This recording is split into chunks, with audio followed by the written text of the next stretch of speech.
Hello, everyone. Welcome to question hour 23 on the economy, markets, and investments. We have with us our managing director, Mr. Sunil Subramaniam, who is here to answer your questions.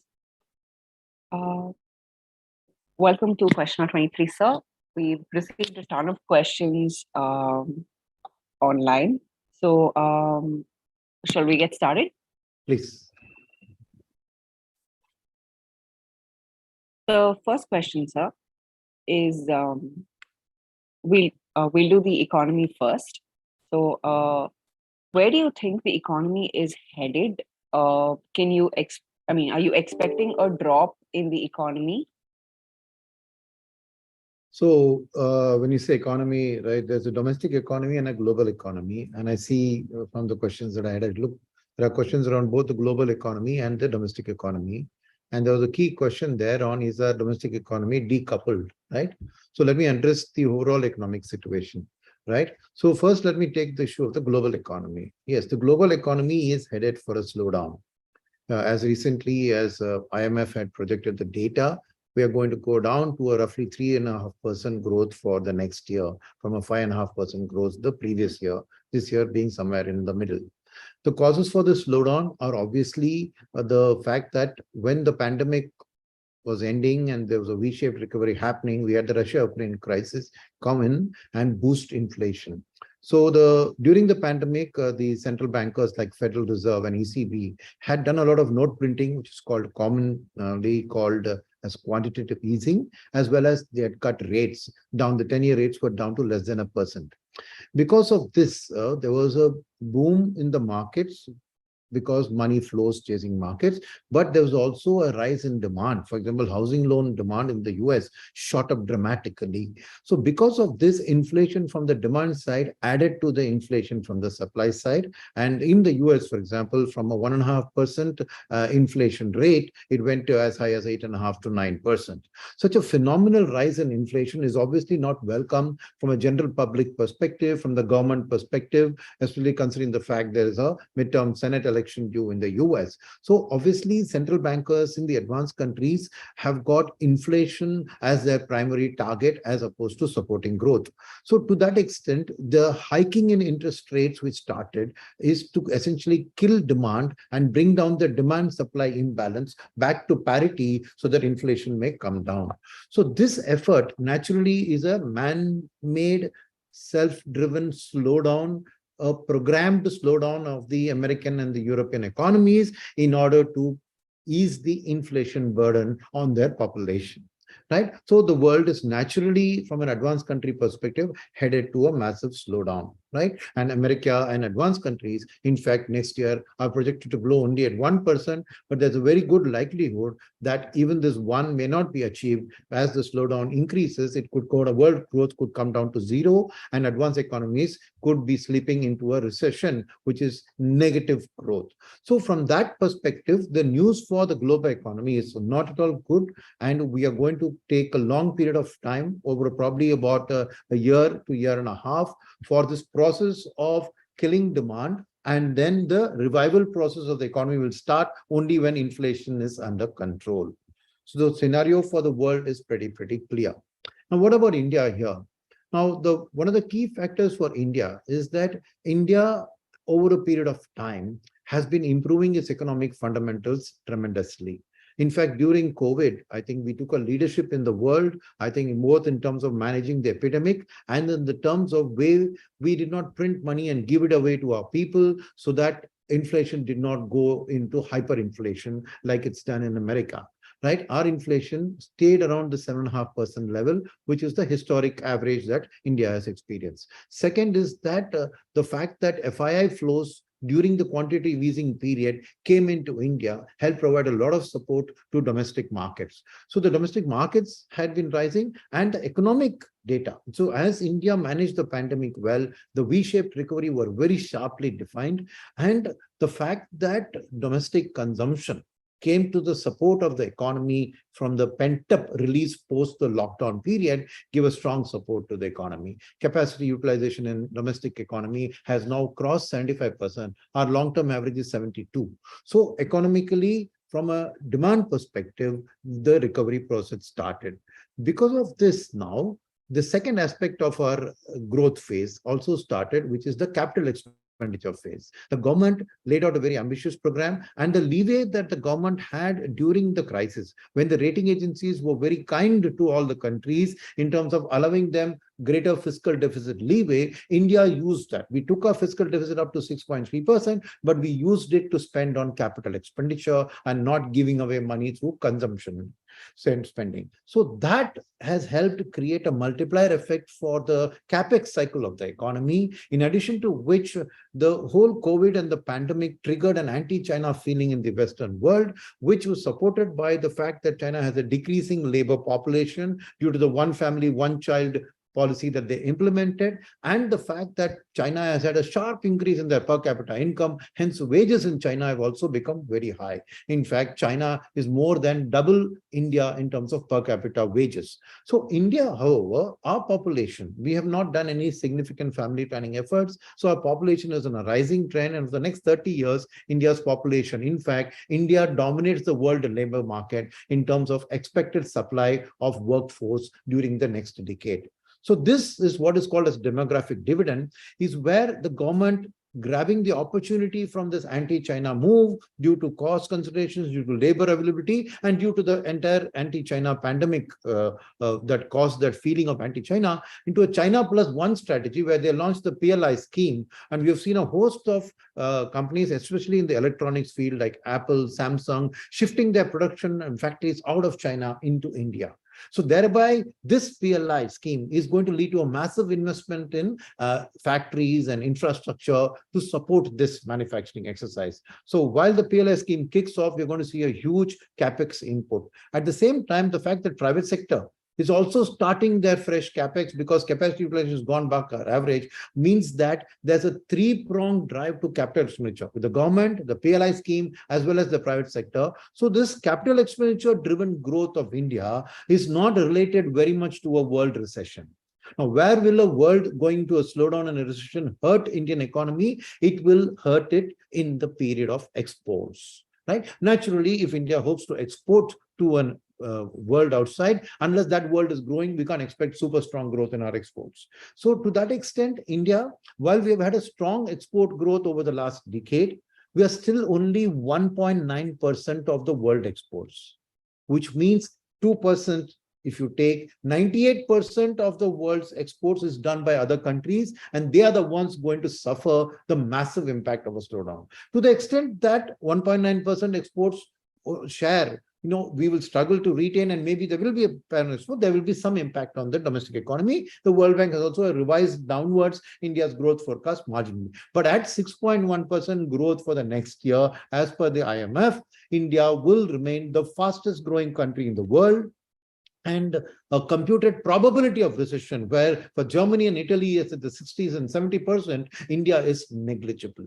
So from an economic perspective, I would like to reiterate that we are, in a sense, decoupled from the world economy. And hence, I don't see that there will be a slowdown from maybe 6.1 may go to 5.92, but I don't see that India going anywhere close to a recession or any sharp correction in our GDP growth. All the numbers on the quarter, the Diwali spending, all of them have come out very, very positively. And so I would argue that Indian economy is on a sound footing. And to that extent, we don't need to get worried about the Indian economic numbers. And naturally, this will translate into good EPS numbers for the listed companies in the stock market. So I think, Shweta, with that, we can move on from the economy. I think I've by and large covered the whole economics area of the world, and hopefully I've answered all the questions related to this. So I think the one question that will remain here, and maybe another one, will be one on Indian interest rates, second on Indian currency, right? So let me address those two in this context. So the first is on Indian interest rates. Like I mentioned here, in India, the inflation is largely been on the long-term average of our country's inflation. Right? While it is trending above the RBI's comfort zone of 6, it's not way above that. It's not at 10 or 12%. It's at about 7.5%, 8%. So that's point number one. Second is, yes, RBI has been proactive in hiking interest rates. Why? It's more from a currency management perspective than from an inflation management perspective, because The other component of India's inflation is that food is almost half of India's CPI. And food is not something that interest rates can control. It's the monsoon, it's the irrigation, and it's the general soil, the planting of seeds at that time. There should be the right weather conditions, those things. So far this year, that has been on a good track. All the reservoirs are full to 80-85%. So even for the next Rabi crop, we are in a good situation to produce enough for our needs. So I would say that inflation in India will remain broadly under control, the only exception being oil prices when they trend. But if a world is going into a slowdown, I would expect oil prices also to be stable, if not decline. So to that extent, I would say the worries on India's inflation are far less than that for America or Europe. The second aspect is on the currency. Yes, the Indian currency has weakened down to 83, but please remember that this is because of the dollar strengthening. And why has the dollar been strengthening? The dollar has been strengthening because of the interest rate hikes. When interest rates are hiked in a risk-free country like India, you can make an investment in G-Secs. So countries like Japan, which has 0% interest rate, look at that and say there's an attractive option. So money is flowing into the American dollar. So that's why the dollar is strengthening. So the rupee has to weaken, because otherwise there could be an arbitrage from somebody borrowing there and investing here and repatriating that money. So the zero arbitrage theory says that Indian currency has to weaken. Now the point is, how much should it weaken? If you take now, whether it's on a 3 month or 6 months or 9 months or 12 months, the rupee has been the middle of the pack. That is, our currency has strengthened against the pound, against the euro, and many other countries, and we are not the weakest. So I would say RBI has done an excellent job of managing our currency to the extent that we follow a weighted average basket. We are keeping that around the real effective exchange rate, which is called REER, and RBI has done a very good job. So this weakening that you see is a natural process because of dollar strengthening, and not that India's country is weakening. In fact, our fiscal numbers and everything are in fact better than they were expected. So both the interest rate and the currency management have been good. While there has been a rise in interest rates in India, I would say that we will not go through that kind of a rapid rise in interest rates as was seen in America. So we will see maybe 100, 150 basis points lending rates to go up from the current levels. But after that, it should stabilize, because I don't see that in a situation where, if inflation, RBI has already projected that next year, April, May, June, they expect inflation to be down to 5%. So 4 to 6 is the comfort zone. If it comes down to 5, RBI cannot hike rates as per their own mandate. So I don't see that the rate hike story of RBI is going much beyond 1 or 2 quarters at the best. So I would say that while Indian interest rates will rise, they will be more gentle, and it will not hurt demand for money, whether it's from capex, whether it's from consumer discretionary financing like auto loans or housing loans or the like. So I would expect that we should be in a moderately rising interest rate scenario, which should not hurt demand. So, Shweta, can we move on from the economy? Yeah. What is your take on the current market valuation, and which sectors going forward should one bet on? So the market valuations can be seen in two perspectives. One is from a foreigner's perspective relative to the world and relative to other emerging markets. India trades at a premium to them right from the year 2006. For 15 years, we've been trading at a premium, barring that a global financial crisis or the COVID crisis. During those short times, our correct valuations corrected. But India, if you look at it from an FIS perspective, we are in that portfolio of countries, which is like a portfolio of stocks. We are a growth stock. We're a growth economy. So hence, we are commanding a premium in the international market relative to the world and relative to emerging markets, and that story will continue. It's not a cause for alarm. Coming to valuations from our own historic valuations, if you look at the long-term Nifty trend, we are trading below our long-term average at this point in time. And with the economy on a 5 to 6% growth path, nominal GDP should grow at about 11 to 12%. I think corporate EPSs will also grow at 11 to 2%. So to that extent, the stock market prices can still have an upside of 10 to 12% without going into an overvaluation territory as the EPS numbers come out in the coming quarters. So I would say we are reasonably valued from our own long-term historic valuation perspective. Which sectors, you asked me?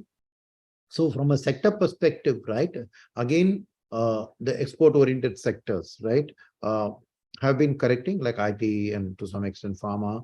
And given a recessionary scenario, there would be pressure on their valuations. Yes, but if you look at it from the fact that domestic economy related sectors are largely cyclical, you would say that as an economy grows, the earnings will grow faster than the GDP growth of the country. So to that extent, I would say that if you take the future forecasted EPS growth, domestic oriented sectors are reasonably valued.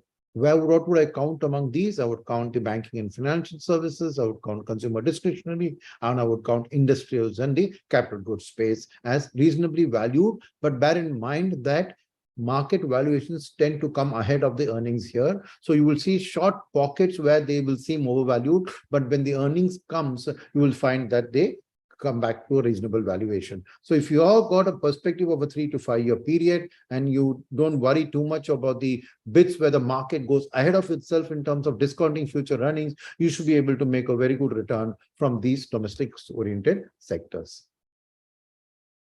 So you mentioned financial services is reasonably valued. What is your outlook on public sector banks versus private sector banks? See, public sector banks have always traded at a discount to private sector banks. In the future, that will continue, right? But that doesn't mean you can't make money from public sector banks. Why do I think that you can make money from public sector banks? One is the valuation gap between private sector and public sector can narrow. So you can make money if in a price to book, which is a common methodology to evaluate banks, you have, let's say, something which is trading at a price to book of 6 versus a price to book of 20. Let's say if that difference, if the 20 goes to 22, but the 6 goes to 10, then your gap has narrowed, right? So you can make money from the narrowing of the gap from public sector banks. The second thing which goes well for public sector banks in the current scenario is the fact that after a long time, corporate lending is poised to pick up because of the capex cycle revival, where a lot of small and mid-cap companies essentially are the suppliers of capital goods. Their demand for funds will go up. So public sector banks have a better market share in corporate lending than in retail lending. In retail lending, the faster public sector, private sector banks and the NBFCs with their quick turnaround times gain a larger market share. But public sector banks in a space of corporate lending, they have very good connections with the corporate India. They've been historically supporting the SME sector through lending, and hence any growth there, I think, would see a sharper loan growth from the corporate side of the public sector bank business. So good quality public sector banks can be looked at for investment, though they will be trading at a discount to the private sector. Like I said, you can always make money from a narrowing of the PE discount, PB discount. So what about IT, pharma, metals, and automobiles? So of these 4 sectors you mentioned, IT, pharma, and metals, all we are underweight on. Auto, we are overweight on. What is the reason for this? Because in a slowdown, right, exports will suffer. So IT and pharma will suffer. In a slowdown, global metal demand will come down, and metals are global cyclicals because the London Metal Exchange prices are what determine the prices for domestic market too. So if there is a slowdown in the world, demand for metals like steel, ferrous, non-ferrous, all those metals will come down. So you'll see prices trending down. And so Indian market also, those prices will trend down. So to that extent, both top 3, those few sectors you mentioned, we are underweight on. But the automotive sector is a user of metals. So any reduction in the price of metals is good for the auto sector. Second, the auto is a part of the consumer discretionary pack. And as I said, in a pent-up demand, you can know the waiting queues for various cars in the marketplace today, right? Long tenor, 1 year waiting periods are there. So demand is pent up, is coming back again. And hence, I would say that the automobile pack is a good, and we are overweight on that pack. The next one, sir. What's your outlook on credit risk funds in the current scenario, and what should be a reasonable return going ahead? What should an investor who's currently invested do with his investment in credit risk funds? So I would say that credit is making a comeback because I think we have worst of the NPA cycle is behind us. And I think that there's a lot of good companies there which have not got the best ratings, which will pay a premium over the normal borrowing rates to do that.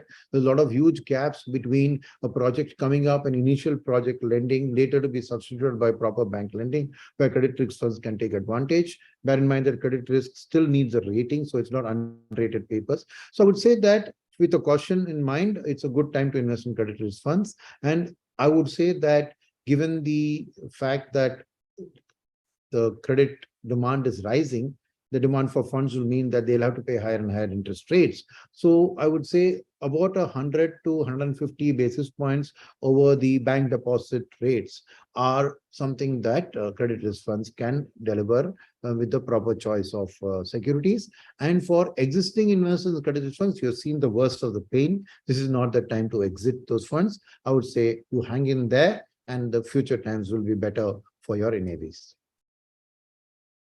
Jumping to some live questions, sir.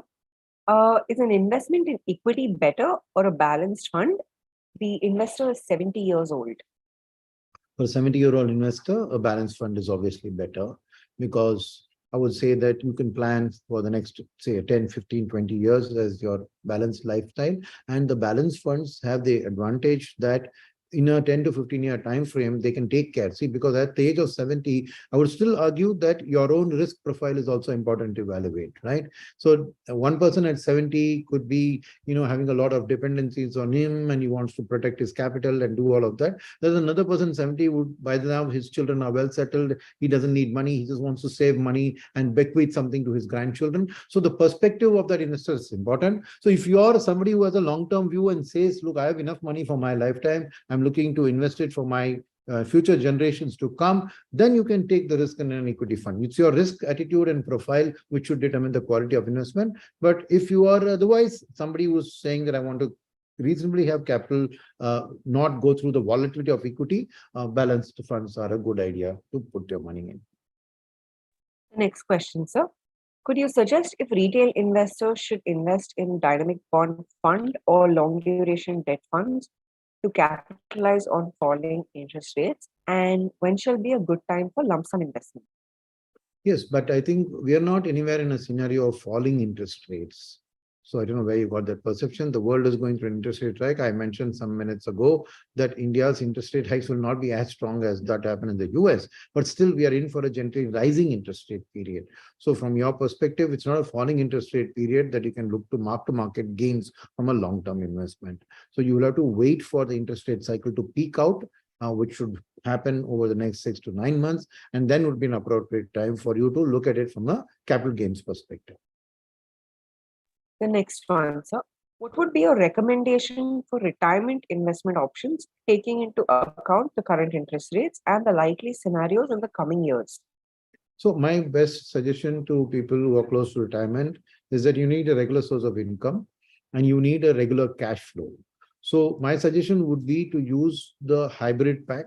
In the hybrid pack, there are balance advantage funds, there are aggressive hybrid funds, and there are equity saving funds. So you can put a blend of these three into a pack. And what you should then do is after you wait for a year, so that these are all equity oriented funds that I spoke about. After 1 year, your capital gains tax comes to only 10%, and the first 1 lakh of that is tax free. So what you can do is after you invest, I would say wait for a year. Once your investment has completed a year, you're entirely now in a long-term capital gains taxation. So then you should introduce what is called as an SWP, a systematic withdrawal plan, right? Every month you should put in a program whereby the money gets redeemed. Now, what happens is how much should you do as a systematic withdrawal plan? My sense is that if you use 4% annualized as the amount that you withdraw systematically, so which would be 0.33% per month. Why do I say this? Because if assume that your capital doesn't grow, that is zero capital appreciation for whatever reason, still for 25 years, it will take to completely erode your capital. So you're assured of your cash flow of 4% per annum on a monthly basis at 0.33% for 25 years. So you can be rest assured. Now, any capital appreciation is going to add to the corpus. So that at the end of 25 years, you'll be left with a substantial corpus, because the difference between the yield, and like I said, India's nominal GDP is to grow at 12%, you can expect balanced category to grow at roughly the same, because the equity component should grow at 14, 15, and the debt component should grow at 8 or 9. So you should, on a balance, make that nominal GDP return from your balanced category. So this 12 minus 4, which will not happen every year. Remember, 12 could be minus 10 in 1 year, plus 25 in another year. But over a period of time, right, if you say 12%, you've still built 8% of your corpus annualized over 25 years as your at the end of the period, you'll still have a substantial corpus to do that. So the very simple formula that I would suggest that you do, so that you can assure yourself on retirement of a certain amount of cash flow. Obviously, you'll have to work backwards to what corpus you need to invest to make sure that the cash flow that you get at 0.33% per month is adequate to meet all your expenditure. The difference between the 12 and the 4 that I meant will also help you counter the inflation in your cost of living through that. So I think that in that sense, this should be a good way to plan for your retirement, which is not totally dependent on the market, but to some extent, make sure that every month you're not worried about where the money is going to come for to meet your expenses. The next one, sir. What should we do with international equity investments now? Remain in them, quit, or switch? All tech and fund of funds are down 40%. Being an MFD, it's hard to answer clients why all big and giant tech stocks are devalued while the US dollar is going strong. So, so to me, I think international funds remain an asset allocation product. Should always have 5 to 10% in that, because Indian currency's devaluation ideally will benefit the NAV for a domestic oriented investor who's invested in international funds. So you should stick with your investment there. The second part of your question, in terms of the fact that the dollar is strengthening, but the FANG stocks or the internet stocks, all of those are tech stocks are correcting. This is because of the slowdown, right? The dollar correcting is nothing to do with these tech stocks. The dollar strengthening is a function of interest rate rises. But why are the tech stock correcting? Because during the pandemic, the entire IT sector, whether it's the American IT sector or the Indian IT sector, went through a massive upward re-rating, because they thought that the whole world, because of the pandemic, is going to change completely the way it functions. The work from home, the hybrid models, Internet of Things, using cloud computing, all of those things was supposed to re-engineer a complete restructuring of the IT backbone of companies, the way the world behaves and does. Unfortunately, the war and the inflation have put paid to that immediate development in the next few months, I would say. So this IT sector went from being a stable sector for many months, many years, into a growth sector during the pandemic, and is now correcting back to a safety space. So the correction that you see is not just in the international IT stocks, even Indian IT stocks have corrected because of this thought process. So from that point of view, these are good quality companies, but they're correcting because the market space, the demand for their products is likely to come down in a recession. So that's something you can't argue against. So to that extent, saying that they've corrected 40%, hence I put more money into them, is like catching a falling knife. You're only likely to get bleeding fingers, right? So you got to wait for these valuations to come to a level which is in the safety zone. Then they should form a part of the safety pack of your allocation, but not yet a growth story, right? So wait for the whole recession story to play out and the world to come back into growth mode before you see these rising back to those high levels. So I would encourage caution on the overall technology sector at this point in time. Next question that you had about answering your investors, yes, it's a tough one, because people use Facebook, Google, Microsoft, everything in their day-to-day life, and they see that is going up, business booming, but the stocks are correcting.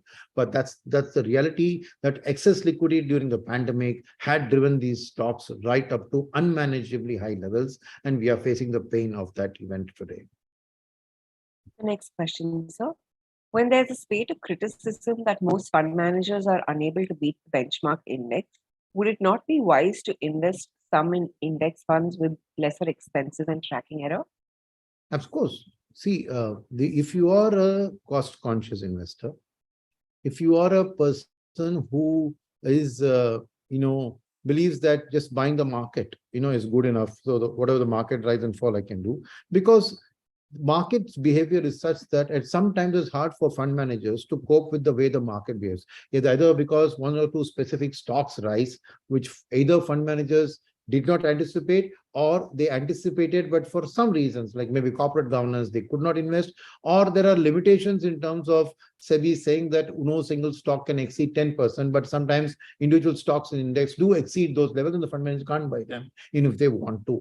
So there are multiple reasons why these happens, and especially when the flow of ETFs from international ETFs comes and buys the entire market, even bad quality stocks, which the fund manager doesn't like, tend to rise in price, and hence fund managers in that period of time will underperform.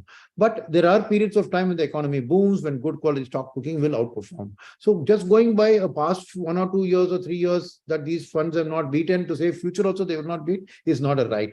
But that being said, yes, you have a choice of fund managers to make, which you can avoid by choosing an index fund, right? Because you don't know which fund manager will outperform, who will not.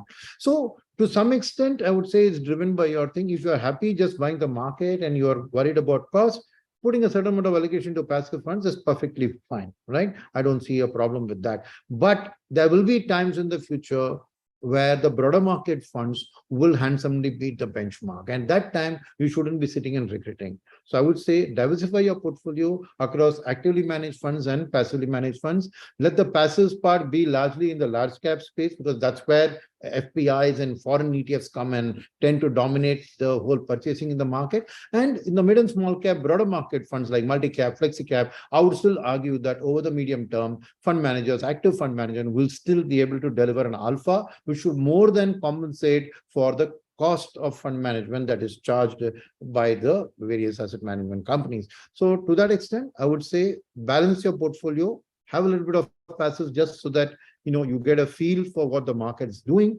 But in the broader market, I would still argue for an active component to be the bulk of your allocation from a domestic economy perspective, especially. The next live question, sir. How long will we have to wait to see an improvement in IT shares to their peaks? For example, Coforge, Emphasis, or Tech Mahindra? Well, it's hard to say how long, because the world is fearing a recession. There is a slowdown, but a recession actually hasn't hit in terms of actual negative GDP growth coming through. So until that period, IT stocks will be under pressure. Every news flow that comes about the fact of a recession being brought on will bring them down. So it's very hard to say. I think we have to wait for the world to bring inflation under control, and then the world to start focusing on supporting growth. And that's when we will again see the IT pack become a growth sector for you to make an investment. Right now, it's a safety allocation and stick it at that. The next one, sir. When a stock is at its 52-week low, what are the strong key parameters one should look at that should be good enough to invest? Well, when a stock is at a 52-week low, please understand why it's at a 52-week low, right? Is it because there was a hype about the company's growth, which gave it that 52-week high? And is that hype gone away? Then why do you want to buy that stock? Two, if a stock is at a 52-week low because it is in the cyclical sector, and when that cycle was doing well, its valuation is high, that cycle has done badly, so it's low. Sooner or later, those cyclical will come back in its favor. So it's a good point to where you can start averaging your accumulation of that stock. So buying stocks that are 52-week low, if they are in cyclical sectors, start accumulating them through a regular systematic basis. But otherwise, if there's a fundamental re-rating of the company's business model, which was wrongly estimated by markets analysts earlier, and that's being corrected today. And second, if it was too much liquidity chasing the whole stock, which caused that, then I would say that 52-week low is not a reason to buy that stock. Next one, sir. In the current scenario where the cost of equity is rising, will corporates deliver given the high expectations or the high PE ratios? So I think that Indian earnings are set to grow at a very strong rate. And as I explained on the P ratios, right, overall, the Nifty's P is trading at or below its long-term average. So I would argue that there will be certain sectors and certain stocks which are trading very high and certain which are low. That's why the average is around the long-term average. So for buying a market itself, I wouldn't say that we are in for a negative surprise from an earnings expectation versus actual earnings coming through.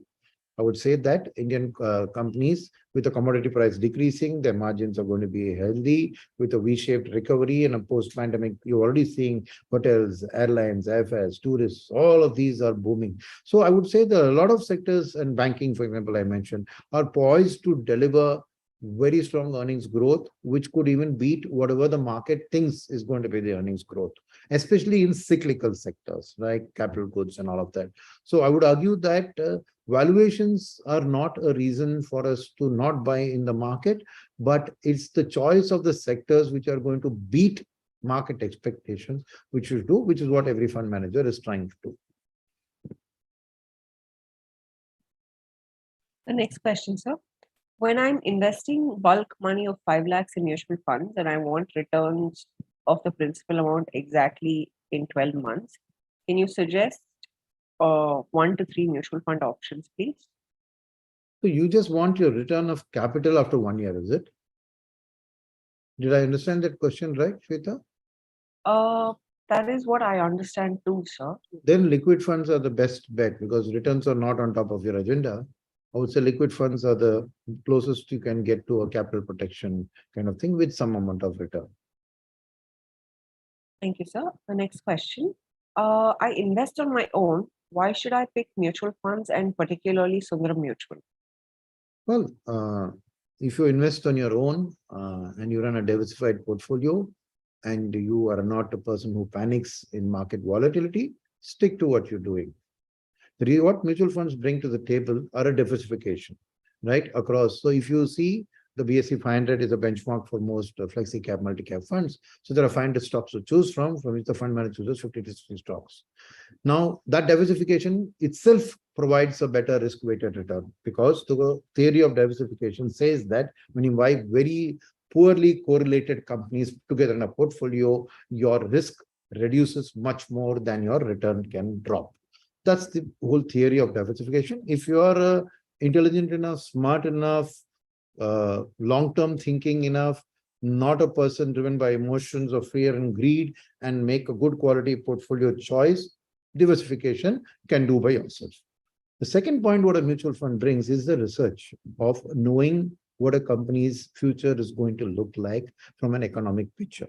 Now, if you're a person who's an economist, who studied economics, can understand the whole way the world economy is going and what will benefit, and then you have the capability, the strength to invest in software which analyzes individual companies, tells you the earnings forecast, and see whether the P/E ratio is justified from a 3 to 5 year cash flow discounting perspective, and you have all those tools at your hand, so be it. Go ahead. You are your own expert and you can do it, right? But mutual funds is what they try to do is because of the economies of scale, they're able through 10, 20 research fund managers plus analysts able to analyze, and you have a whole broking community to support them who also do their own analysis and provide inputs, and based on which a stock selection is done. And it's not just about buying. It's also selling a stock either because its future is not looking good or because the market has fully priced in that growth and from now on only downside can come. So a fund manager's expertise not only comes in buying the right stock, but selling the stock at the right time and booking profits and making sure that the value. So these are the things the fund managers try to do. I'm not saying an individual can't do it, but like I said, if you have all the tools at your disposal, and you have confidence in your stock picking abilities and your confidence in your stock selling abilities, please go ahead and do it on your own. But I would say the Aam Janta, the general category of investors, do not have these skill sets, do not have the patience, and their investing is not their primary job. Their primary job is to be a software engineer or to be a civil engineer contractor or a teacher or somebody else. It's the spare time that you're spending to do this, whereas a mutual fund manager has no spare time. His entire time is devoted to doing all of these. So arguably, I would argue that for the general population, it's better to realize on the diversification capabilities and the research capabilities of fund managers in general, rather than go and do it yourself kind of a phenomenon. So there was one more question to this. Why Sundaram Mutual? Well, why Sundaram Mutual is because we've been 25 years in this business, uh, trying to deliver value to investors. Our mid-cap fund has delivered 20% plus CAGR over its lifetime from 2002 to today, which is a 20-year life cycle. I think we have a good strength of research management professionals and fund management professionals, and many of our funds are in the top half of their respective industry comparisons, which speaks about the long-term stock picking skills of the fund management team.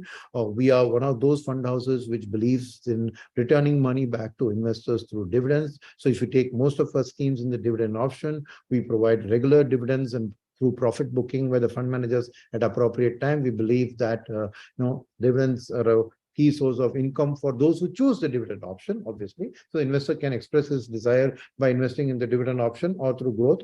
When he says in dividend option, we believe that we've honored a promise over a long period of time as one of the most consistent dividend paying fund houses. And I think Sundaram Mutual has a full complement of equity products across every category that SEBI possesses. And like I just mentioned, in most of the categories, our funds are in the top half of their industry on a 1-year return basis, and many even on a 3 to 5 year basis. So Sundaram Mutual comes from the Sundaram Finance Group family, a family known for its trust and its value systems. And we try to incorporate the same in the way we run our business. We have over 2.5 million customers who have supported us and who have been long-term investors with us. And that I think is a good certificate that if we are able to get 2.5 million customers to invest with us, we are obviously doing something good.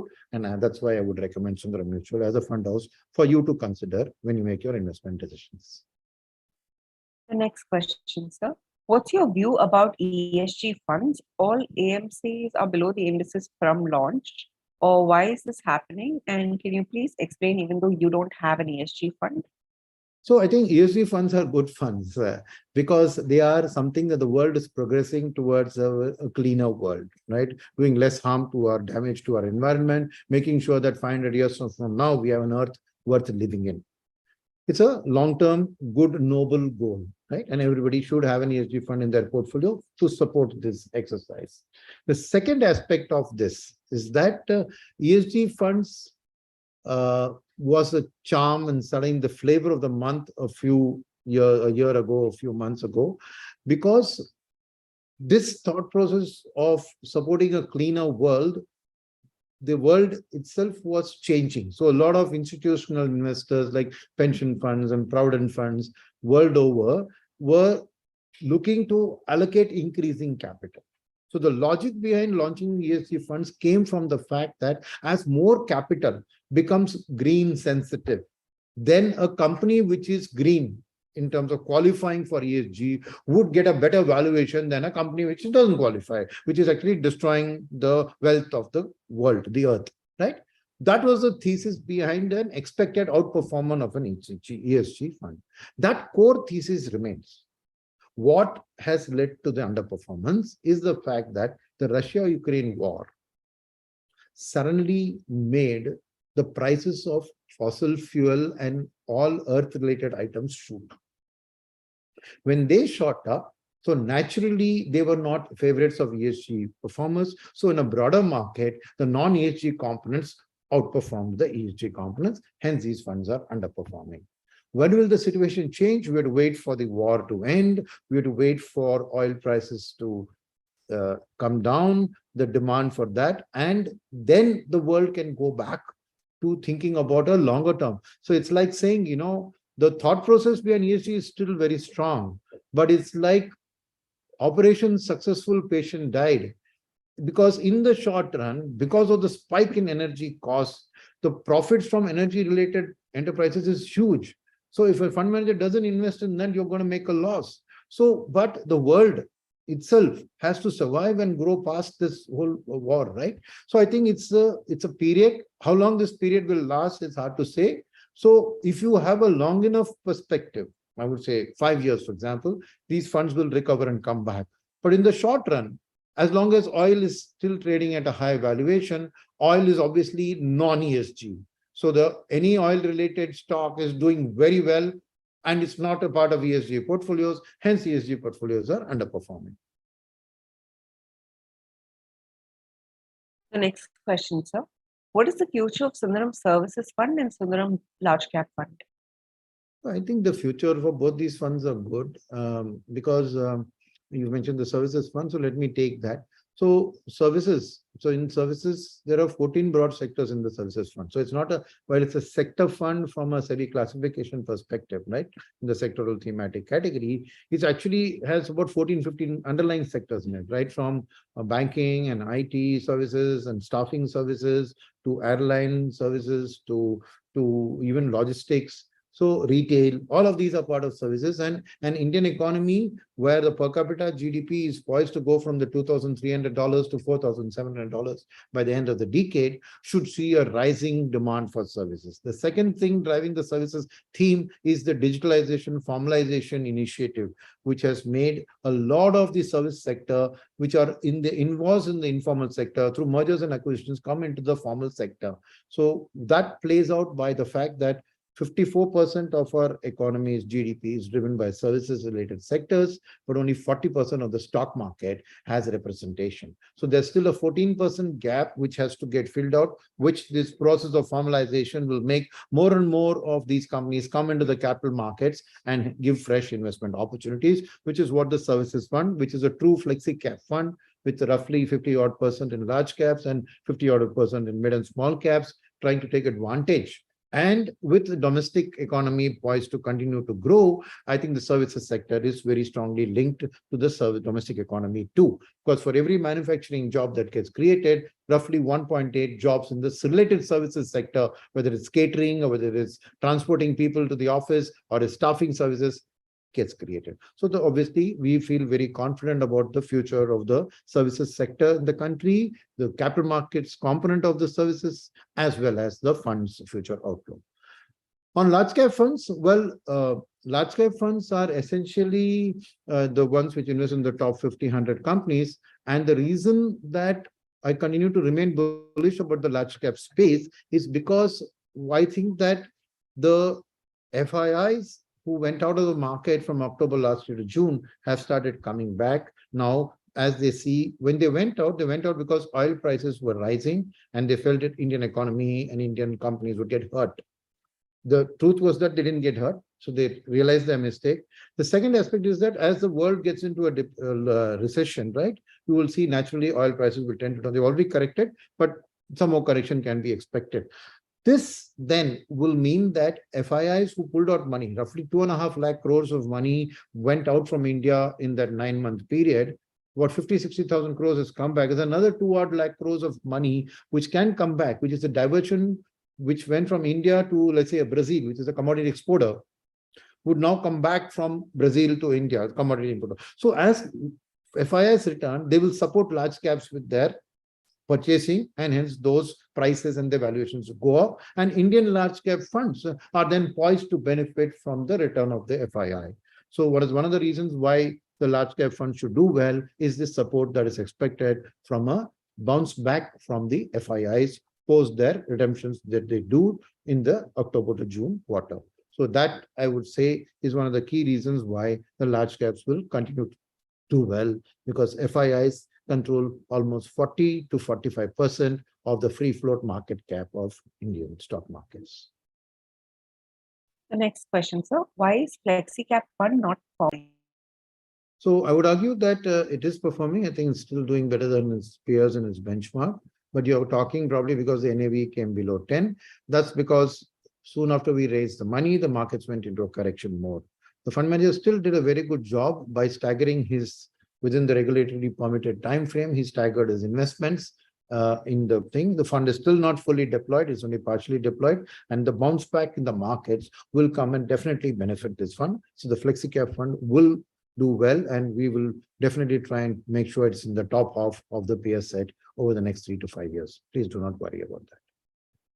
The next question, sir. I have Sundaram long-term tax advantage fund series for 10 years regular. The fund's NAV has grown. Is it better to keep it or sell it? Is it worth keeping it as it seems to grow further?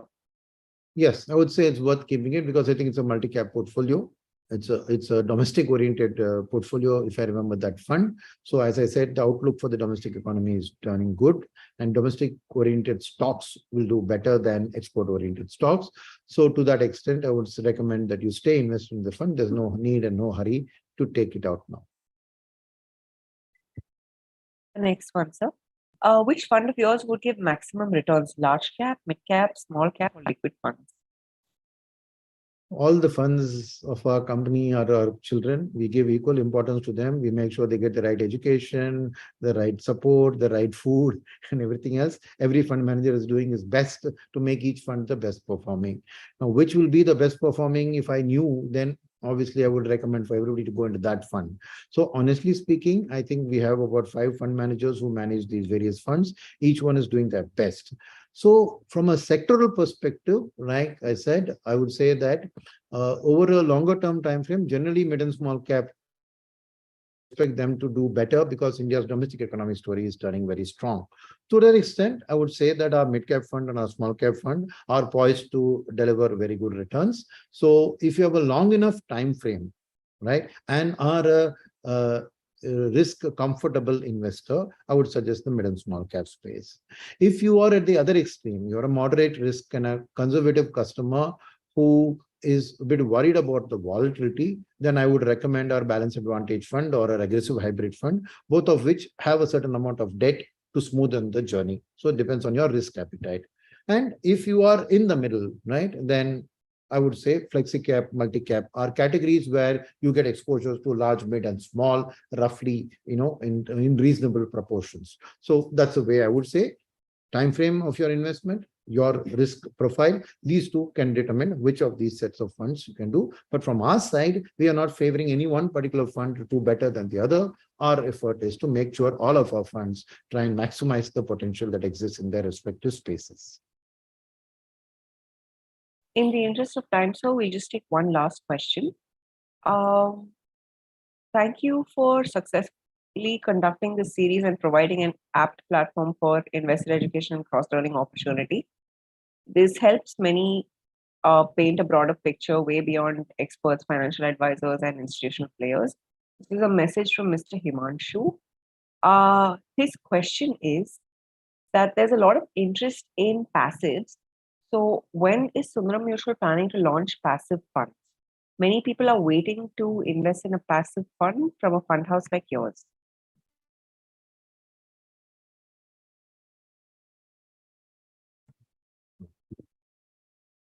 Hello? Yes, sir.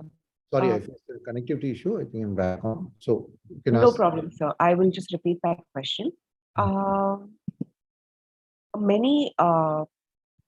There's a lot of interest in passives. So when would Sundaram Mutual be launching passive funds? There are many people waiting to invest in passive funds from a fund house like yours. So I think sometime back I said that the passive space is best played in the large cap space, right? That's where we believe that there is a good chance that in some points in time, passive funds can do better than active funds. To that extent, to some extent, we can also tweak the passive component by trying to provide a smoother journey. So for your information, Sundaram already has a passive fund called the Nifty Equal Weighted Index Fund. What this does is it takes the 50 stocks in the Nifty, puts 2% in each stock. So that 50 into 2%, 100% is invested. So it doesn't have a bias. One particular stock may be 10% of the index, this will take only 2%. Such a fund, what it does is when the market is in a high, right, those stocks which are running up, it will miss out on that. But if the market is dropping in a low, it will have equal allocation to everything, and that which is going to go up, and it will constantly getting rebalanced to this 2%. So if you see, I think reasonably that fund has done well. It has beaten the benchmark Nifty 50 on quite a lot of occasions. So we already have a passive fund in the space that we believe passive funds have a place to play from a longer term perspective. So I would encourage you to make investments in Sundaram's Nifty Equal Weighted Fund as a passive play.